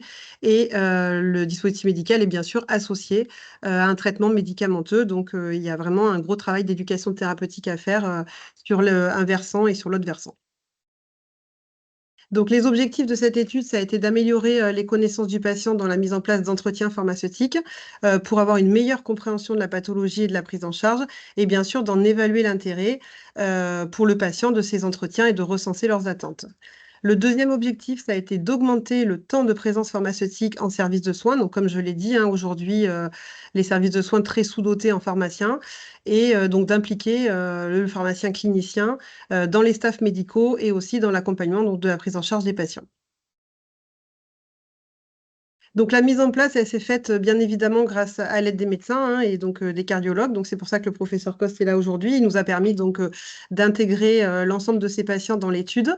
On a commencé par un questionnaire sous forme d'audit qu'on a fait aux cardiologues pour comprendre en fait quelles étaient leur organisation et leur entretien qui était réalisé au sein du service, les intérêts potentiels qu'ils attendraient eux pour les patients, parce que souvent les médecins, les patients arrivent dans des cadres d'urgence. Les médecins n'ont pas forcément le temps, ils assurent la prise en charge très vite des premiers soins. Et puis parfois, ils n'ont pas forcément le temps d'expliquer ce qui s'est passé. Donc, on a beaucoup échangé sur les intérêts du patient, les intérêts du médecin qu'on pouvait apporter en complémentarité, parce que bien sûr, il faut que chacun reste à sa place et qu'il y ait vraiment la partie médicale très clinique, et puis la partie après pharmaceutique. Et puis, on a défini ensemble du contenu des entretiens. Donc pour cela, on a également fait un état des lieux des pratiques qui étaient faites dans le service sur l'information donnée aux patients, parce que l'objectif, c'était qu'il n'y ait pas de redondance. Il y a l'information du médecin, il y a l'information de l'infirmière, et puis il y a l'information donc, du pharmacien. Donc il a fallu que chacun trouve sa place et qu'il n'y ait pas de redondance dans les informations et qu'on soit plus ou moins tous complémentaires. Et puis de manière conjointe, on a choisi cardiologue et pharmacien les critères de sélection des patients avec donc les critères d'inclusion et les critères d'exclusion. Donc vous les avez à l'écran, je ne vais pas toutes les citer, mais juste les critères d'inclusion, on a fait du bon sens, hein, c'est toutes les personnes âgées de plus de 18 ans bien sûr, qui ont bénéficié de l'implantation d'un stent, qui n'étaient pas opposées à participer à un entretien pharmaceutique et qui étaient hospitalisées donc, dans le service de cardiologie interventionnelle du professeur Coste, avec bien sûr des signes cognitifs qui n'étaient pas ou un aidant qui était parfaitement apte à comprendre l'entretien pharmaceutique. On a défini les entretiens, donc quand, où et comment. Donc quand on a choisi de le faire en post-intervention, comme je le précisais précédemment, quand les patients arrivent dans l'urgence, c'est pas toujours évident de prendre le temps avec eux, ou ils ont parfois un état psychologique ou de stress qui fait qu'on ne peut pas se poser et échanger. Donc on a fait le choix de le faire en post-intervention. Le lieu, ça se fait dans la chambre du patient et avec un questionnaire, bien sûr, d'une part de satisfaction et d'autre part une remise de plaquettes d'information. Donc, une fois que tout ça a été mis en place avec le médecin, on a élaboré plusieurs outils qu'on a mis à disposition. Donc, le premier outil, c'est la fiche de préparation des entretiens. Donc, elle est faite par le pharmacien. Donc, on ne la voit pas très bien à l'écran, mais après, je pourrais diffuser, bien évidemment, s'il y a des gens qui sont intéressés, les outils que nous utilisons. Ça recense l'état du patient, les prises de médicaments qu'il prend avant ou après, et bien sûr, l'indication dans laquelle il est rentré pour hospitalisation. Le deuxième outil qu'on a mis à disposition, c'est des supports, donc des supports illustrés. C'est vrai que les schémas sont assez parlants pour les patients. Parfois, on a des patients qui sont un peu âgés. Donc, le schéma, c'était vraiment, on a insisté sur les points essentiels hein, de la plaque d'athérome, du caillot qui pouvait potentiellement boucher l'artère et de la pose du stent, de quelle manière elle se faisait, comment il agissait. Voilà, donc une présentation selon une déclinaison assez précise sur l'angioplastie coronaire et de manière très illustrée. Et puis en troisième support, on a mis en place des plaquettes d'informations qui sont disponibles maintenant sur Internet, qu'on distribue donc à chaque patient qui vient d'avoir un SCA+ ou un SCA-. Et sur cette plaquette, donc, on a l'ensemble de la pathologie, l'ensemble de l'entretien, la composition du stent coronaire, la molécule qui est associée, et bien sûr quelques conseils sur le retour à domicile, de bonne observance du traitement, des conditions sportives et des règles hygiéno-diététiques, et bien sûr d'un appel en cas de secours si jamais il y a des problèmes ou des difficultés. Donc, en quatrième outil, on a utilisé un questionnaire de satisfaction donc, qui a été réalisé à chaque fois en fin d'entretien. En fait, c'était un peu pour définir, évaluer la satisfaction des patients et surtout recenser les différentes remarques qu'ils avaient à faire, donc de manière à améliorer de plus en plus les entretiens. C'est vrai qu'il faut être très synthétique et aller à l'essentiel. Hein. Parfois, ça s'éparpillait. Les patients, psychologiquement, ils viennent de subir une intervention. Ils ne sont pas toujours très à l'écoute. Donc, on essayait quand même de bien recenser et d'essayer d'aller à l'essentiel pour avoir voilà, des questionnaires de satisfaction qui étaient le plus simple possible. Donc, c'était 6 items. Ils étaient évalués selon 4 niveaux avec une notation très simple de 0 à 10. Le déroulement de l'entretien, donc tout simplement le pharmacien en amont, donc préparer l'entretien, donc via aussi notre logiciel de dossier patient qui s'appelle DXCare, donc qui remplissait la fiche de préparation. Donc on a des macro-cibles en fait dans DXCare qui définissent le motif d'hospitalisation du patient, la déclinaison un peu du traitement qu'il avait à la maison, le motif d'hospitalisation. Donc ça nous évitait parfois de ne pas embêter le médecin.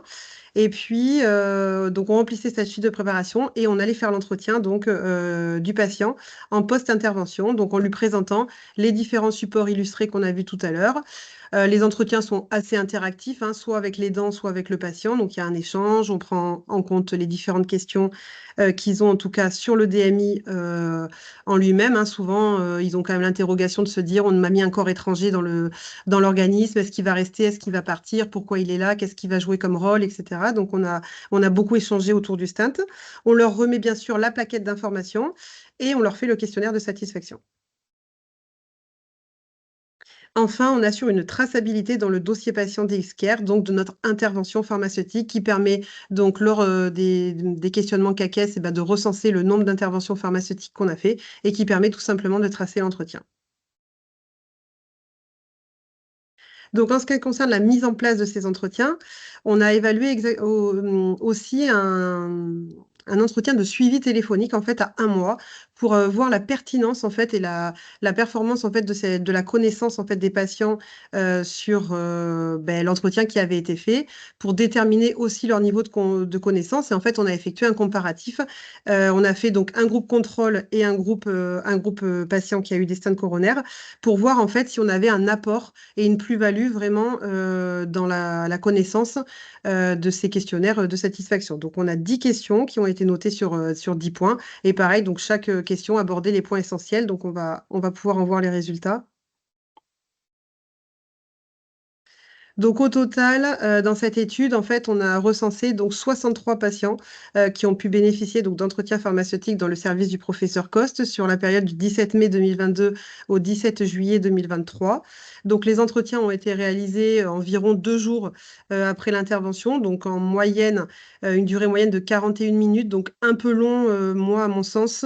Mais voilà, le temps de la mise en place, c'était pas toujours évident. Puis comme je vous dis, les patients, ils ont envie de parler, ils arrivent, ils ont eu un choc un peu émotionnel psychologiquement pas toujours évident. Donc, il fallait parfois recadrer les entretiens sur le DM. Et pas que ça parte dans tous les sens, mais voilà, la durée moyenne, c'était de 41 minutes. L'objectif maintenant, ça serait qu'on soit à 20 minutes, on fera plus de patients et on ira un peu plus à l'essentiel, quoi. L'âge moyenne, c'était environ 63 ans, avec une majorité de patients de sexe masculin. Des antécédents cardiovasculaires pour 32 patients, donc quand même avec une pathologie coronaire bien connue et bien existante, donc avec vraiment des patients qui avaient bénéficié d'implantation d'un stent ou de plusieurs, donc voilà, plusieurs questions autour du stent coronaire, et une durée moyenne de séjour d'environ 4 jours pour la plupart des patients. Donc la plupart des hospitalisations programmées, donc ça nous permettait d'anticiper ces entretiens pharmaceutiques, et parfois donc des urgences, on le verra dans les limites de l'étude, qui nous permettait de malheureusement louper certains patients, quoi. Donc, en ce qui concerne l'enquête sur la connaissance, donc les résultats, donc comme je disais, on avait le groupe entretien, donc c'est ceux qui avaient bénéficié donc d'un stent coronaire, donc 63 patients. Et puis, on a effectué donc au hasard un groupe contrôle sur 61 patients pour voir en fait le stade de connaissance sur le DMI. Et en fait, on s'est aperçu qu'on avait donc un nombre de pourcentages très, très variable entre les deux groupes. Donc 40 ont répondu sur les 63 du groupe entretien et 31 sur les 61 du groupe contrôle.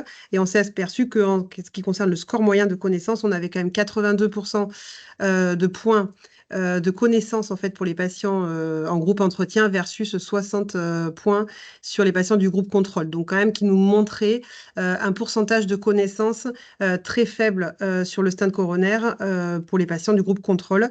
Et quand on regarde en détail les différentes questions, donc on va le voir sur la diapositive suivante, on a quand même 71% de connaissances sur les patients, sur l'angioplastie et son rôle, sur le stent coronaire et son rôle, sur le type de stent implanté, hein. Ils savaient parfaitement nous donner le fournisseur, le type de stent, la molécule qui était dans le stent, le rôle de la libération de la molécule et pourquoi il y avait une molécule, quel était l'enjeu par rapport au groupe contrôle où il n'y avait pas eu de bénéfice d'entretien pharmaceutique.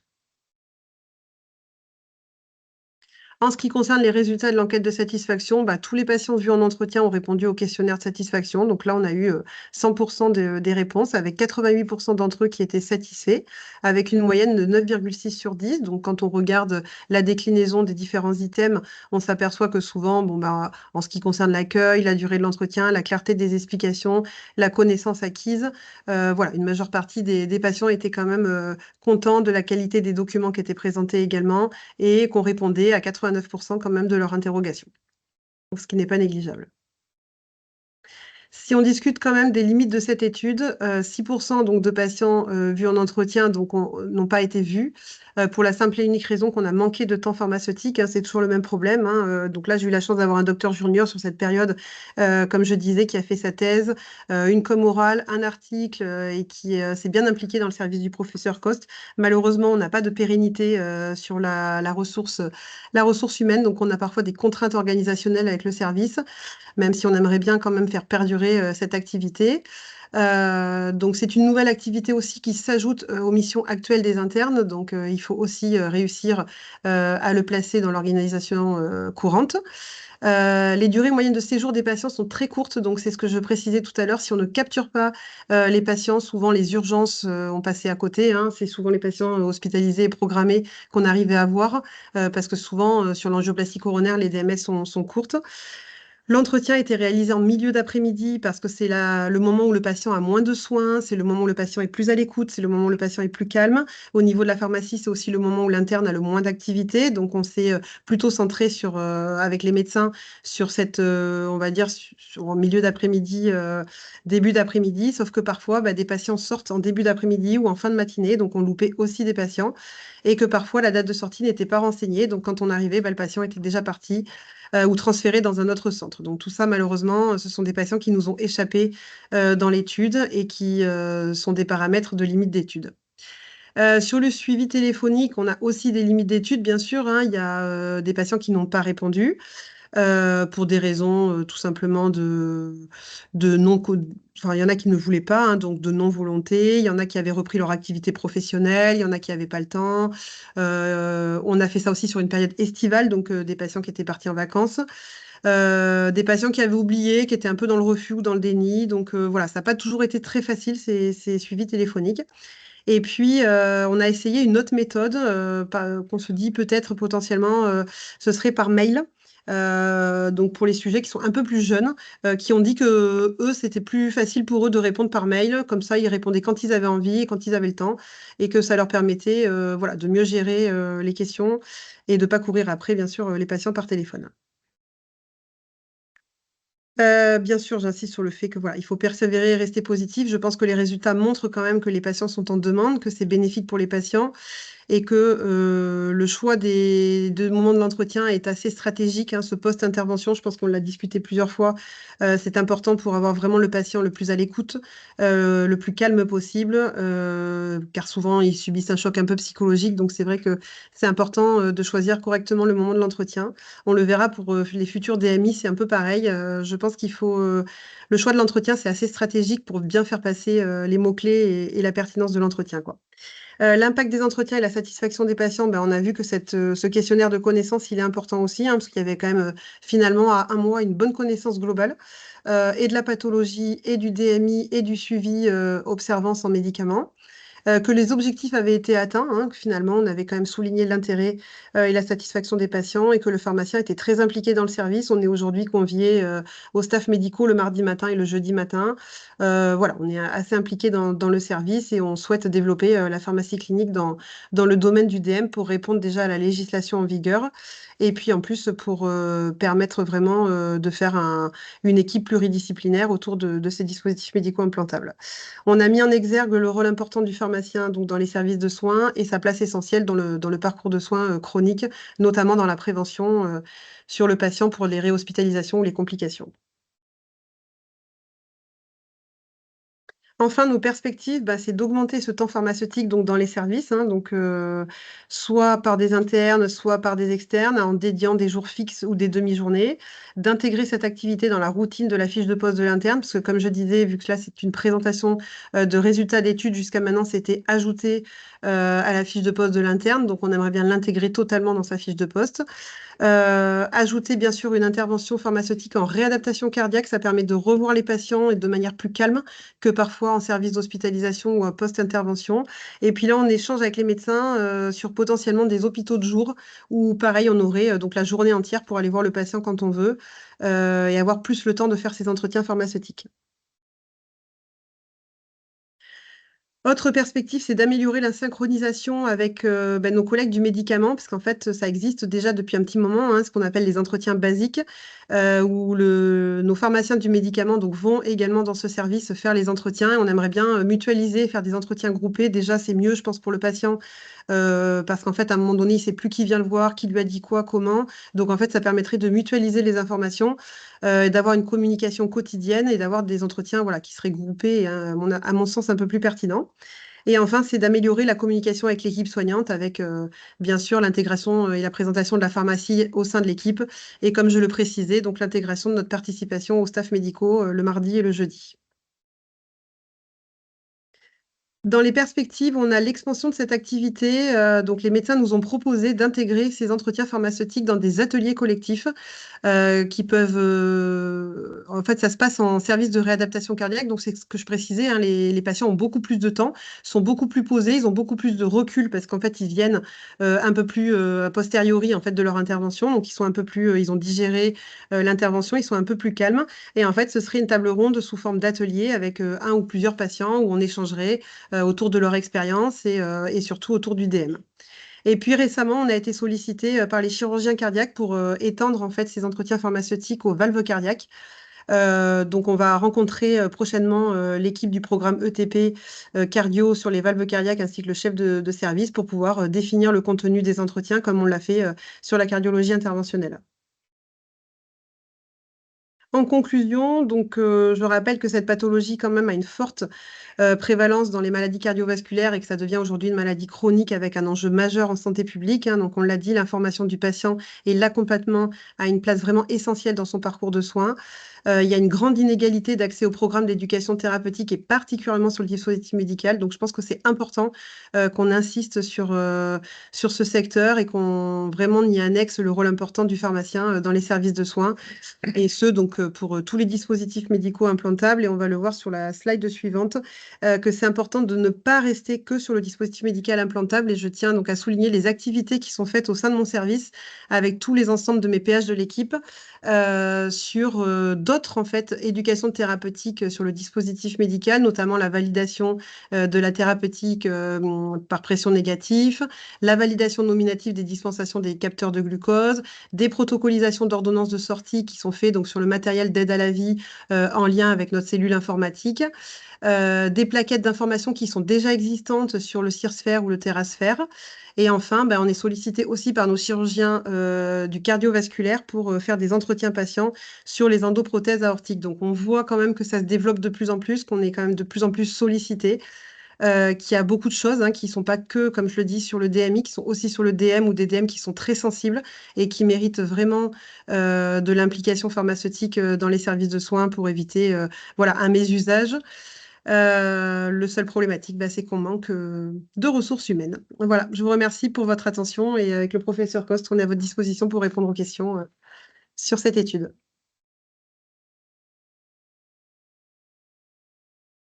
Merci Aurélie, merci professeur Coste de nous avoir rejoints et en tout cas pour ce beau travail et de faire le retour d'expérience de ce travail.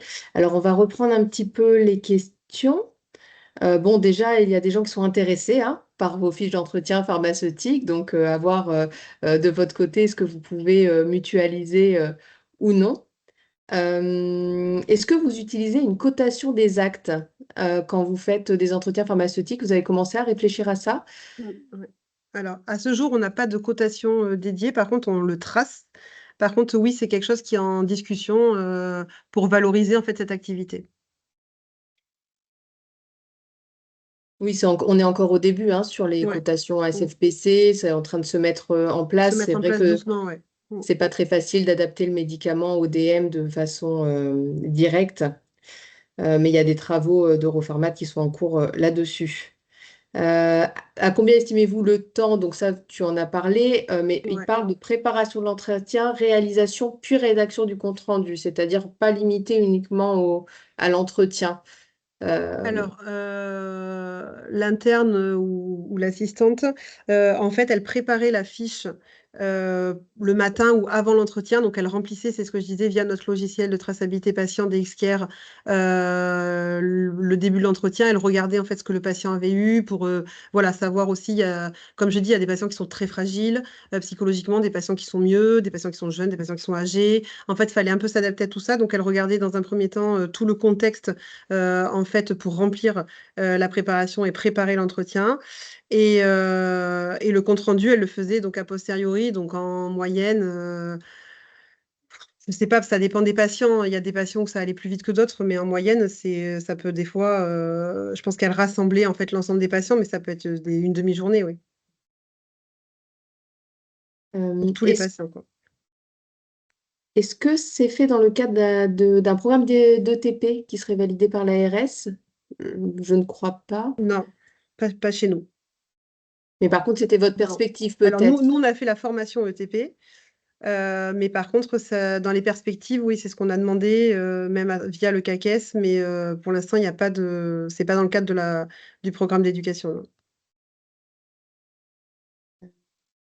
Alors, est-ce que vous envisagez d'explorer l'impact de votre entretien sur l'adhésion médicamenteuse à 3 mois, 6 mois de l'hospitalisation? Alors, je reprends la question parce que je pense que dans votre questionnaire, j'ai cru voir que vous interrogiez et aussi sur le médicament. Ouais. Donc, et vous avez fait ça avec, Oui, avec parce le qu'en fait, service nos médicament? collègues du médicament le faisaient pas. Donc, c'est vrai que quand on a développé ça, on leur a proposé. C'est pour ça que je vous dis, à terme, en fait, on va converger, hein, tous et essayer de mutualiser de façon à homogénéiser totalement en fait ces entretiens et qu'il n'y en ait pas et un médicament et un DM.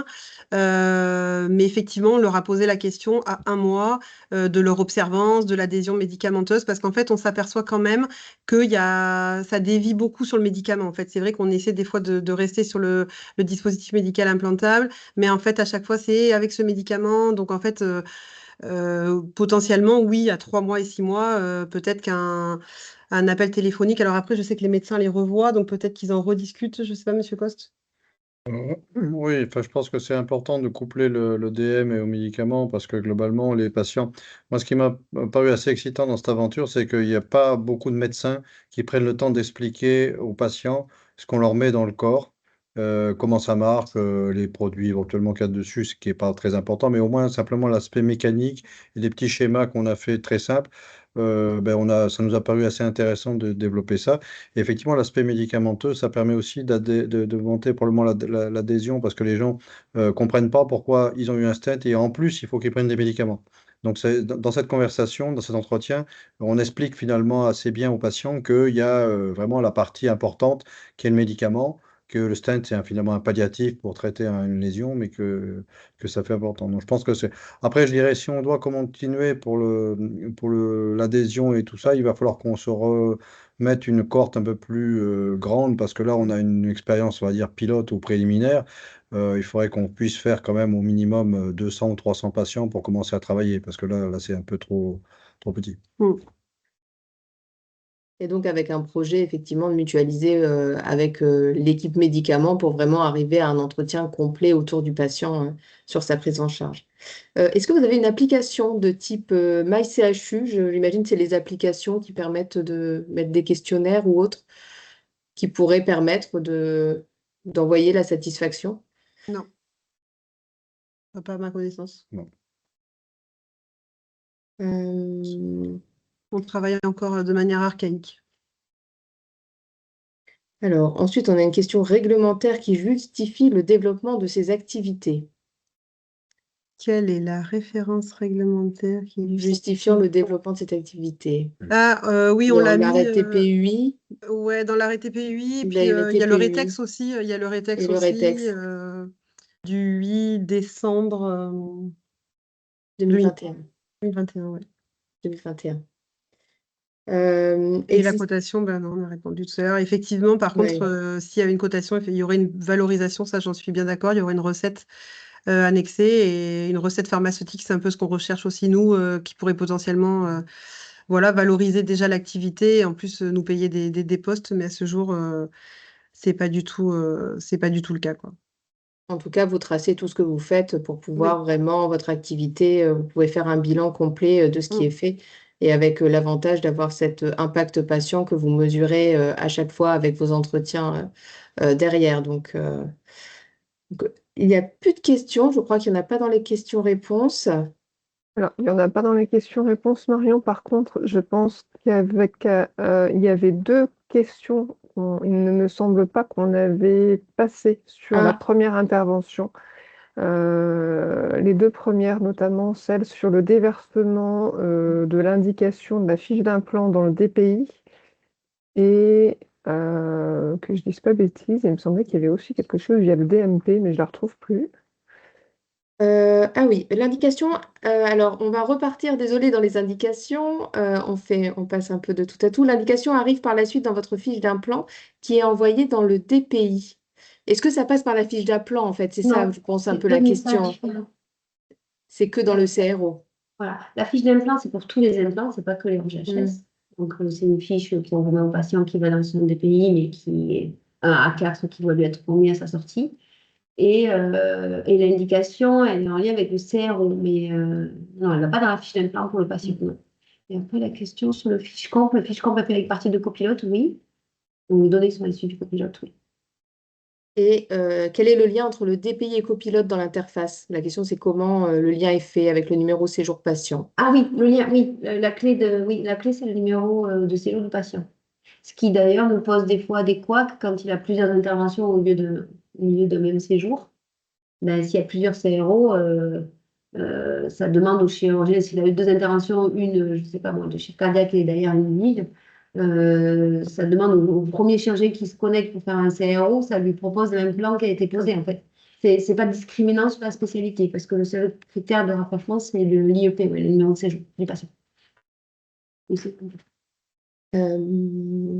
Je vous remercie. Je crois qu'on n'a plus de questions. Merci vraiment beaucoup aux intervenants. Pour tous ceux qui sont encore là, quelque chose de très important pour nous, c'est de répondre au questionnaire de satisfaction. On en parlait juste à l'instant, mais d'avoir un retour sur ce qu'on fait, c'est aussi très important pour aiguiller nos actions. Et deuxième point, c'est un appel à candidature, parce que c'est vrai que jusque-là, en tant qu'Omédite, on vous connaît et puis voilà, on va chercher les expériences des uns des autres pour pouvoir les valoriser au niveau national. Mais peut-être que vous faites quelque chose dans votre établissement, des actions de pertinence, des actions de suivi des indications, des actions de pharmacie clinique sur les DMI et que vous, voilà, vous souhaitez partager au sein des web-séries vos expériences. N'hésitez pas à contacter directement votre Omédite. Voilà, on va récupérer toutes les informations au niveau du réseau. Concernant la suite du programme, bien sûr, on a lancé une saison 2, comme vous l'avez vu, de la web-série, ce qui va impliquer un deuxième épisode. Les dates, elles sont encore en programmation, ça va sûrement arriver au mois de mars. Donc, on vous fera, comme d'habitude, un envoi par mail du programme à venir des web-séries. Hop, pardon. Donc, merci à tout le monde. Merci encore aux intervenants. Merci à tous et on vous souhaite une très belle soirée.